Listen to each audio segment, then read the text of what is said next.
नमस्कार दोस्तों, मैं विशेष सर्वेक्षण अमीन आपका इस नए वीडियो में स्वागत करता हूं। दोस्तों, बिहार में भूमि सर्वेक्षण का काम बहुत ही ज़ोरों शोरों से चल रहा है, बट अभी भी बहुत सारे रैयतों के मन में सवाल है कि इस भूमि सर्वेक्षण से फ़ायदा क्या है हमारा।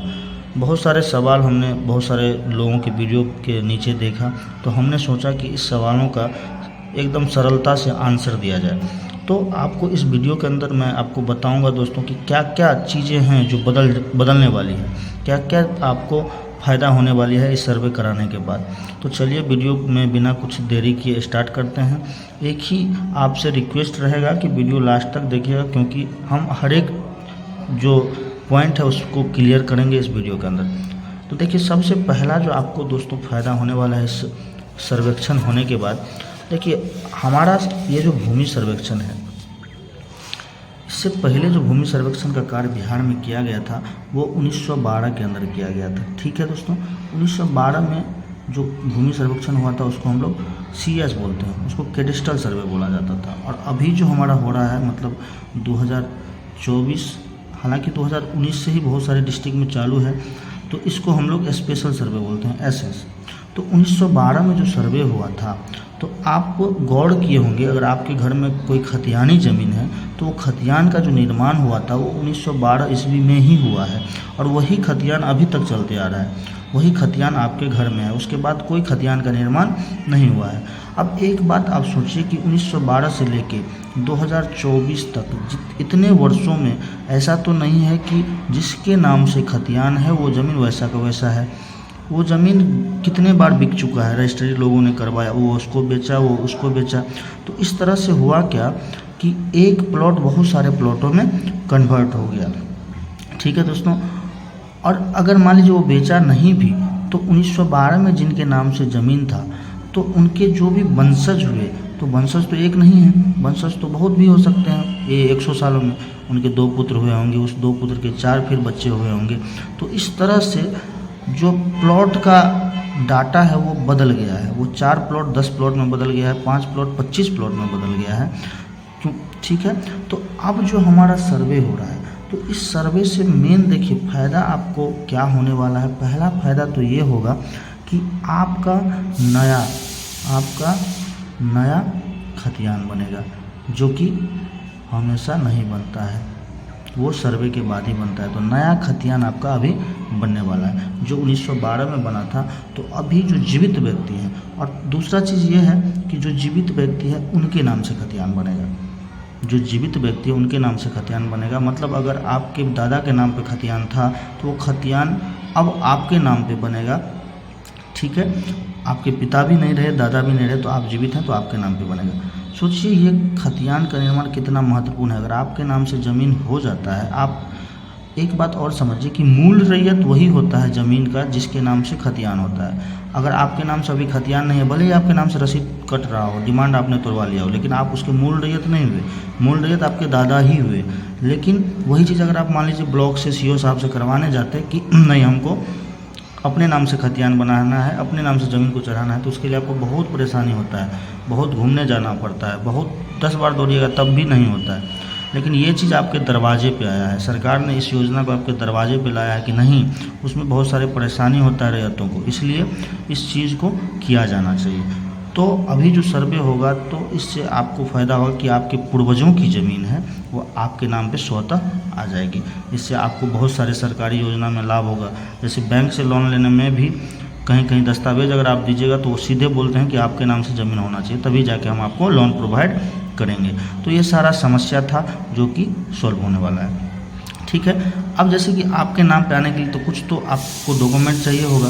डॉक्यूमेंट दैट मीन्स कि आपको वंशावली देना होता है कि आप उसी पूर्वज के वंशज हैं, हम वो कैसे समझें। इसके लिए आपको वंशावली एक बनवा लेना है सरपंच साहब से, और उसको अटैच कर देना है इस फॉर्म के साथ। ठीक है दोस्तों, तो ये हो गया हमारा एक फ़ायदा। दूसरा फ़ायदा क्या है, देखिए अगर मान लीजिए बहुत सारे लोग ऐसे भी होंगे कि खतियानी ज़मीन है और उसके पास खतियान नहीं है, खतियान कहीं गल गया, कहीं फट गया, तो ये सारा समस्या ये 100 वर्षों में हुआ है।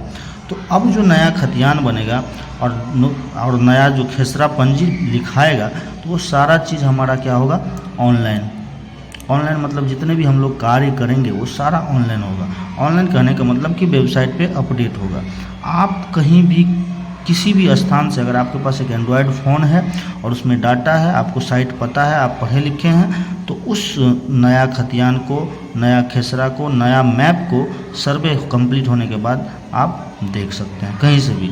अब आप ही बताइए कि इससे कितना फ़ायदा हुआ। फटने का तो टेंशन नहीं है, जलने का टेंशन नहीं है, गलने का टेंशन नहीं है, तो आपका खतियान सुरक्षित हो गया।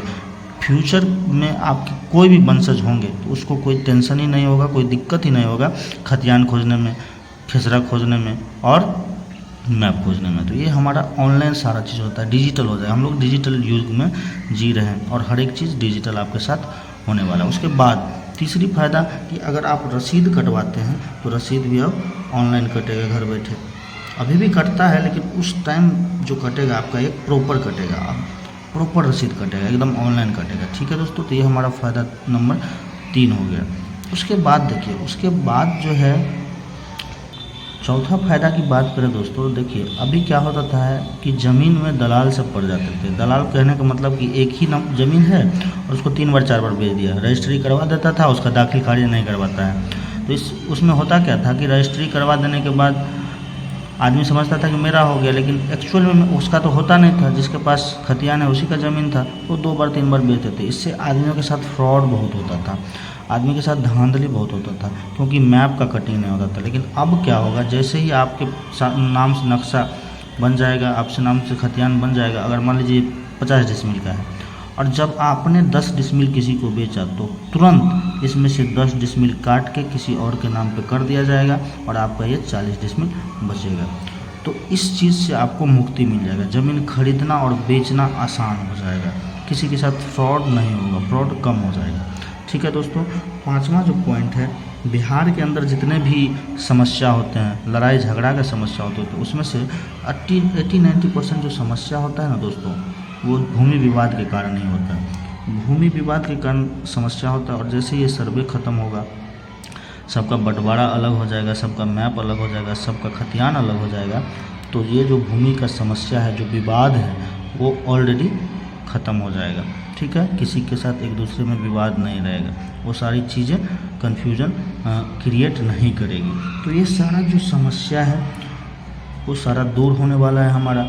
और ये भूमि सर्वेक्षण इसीलिए बहुत महत्वपूर्ण है, इसको आप लोग अवश्य करवाएं। एक चीज़ और कन्फ्यूजन होगा दोस्तों आप लोगों को कि बाहर में हैं तो कैसे हम करें, घर आना ज़रूरी है क्या, बहुत सारे सवाल हैं लोगों का।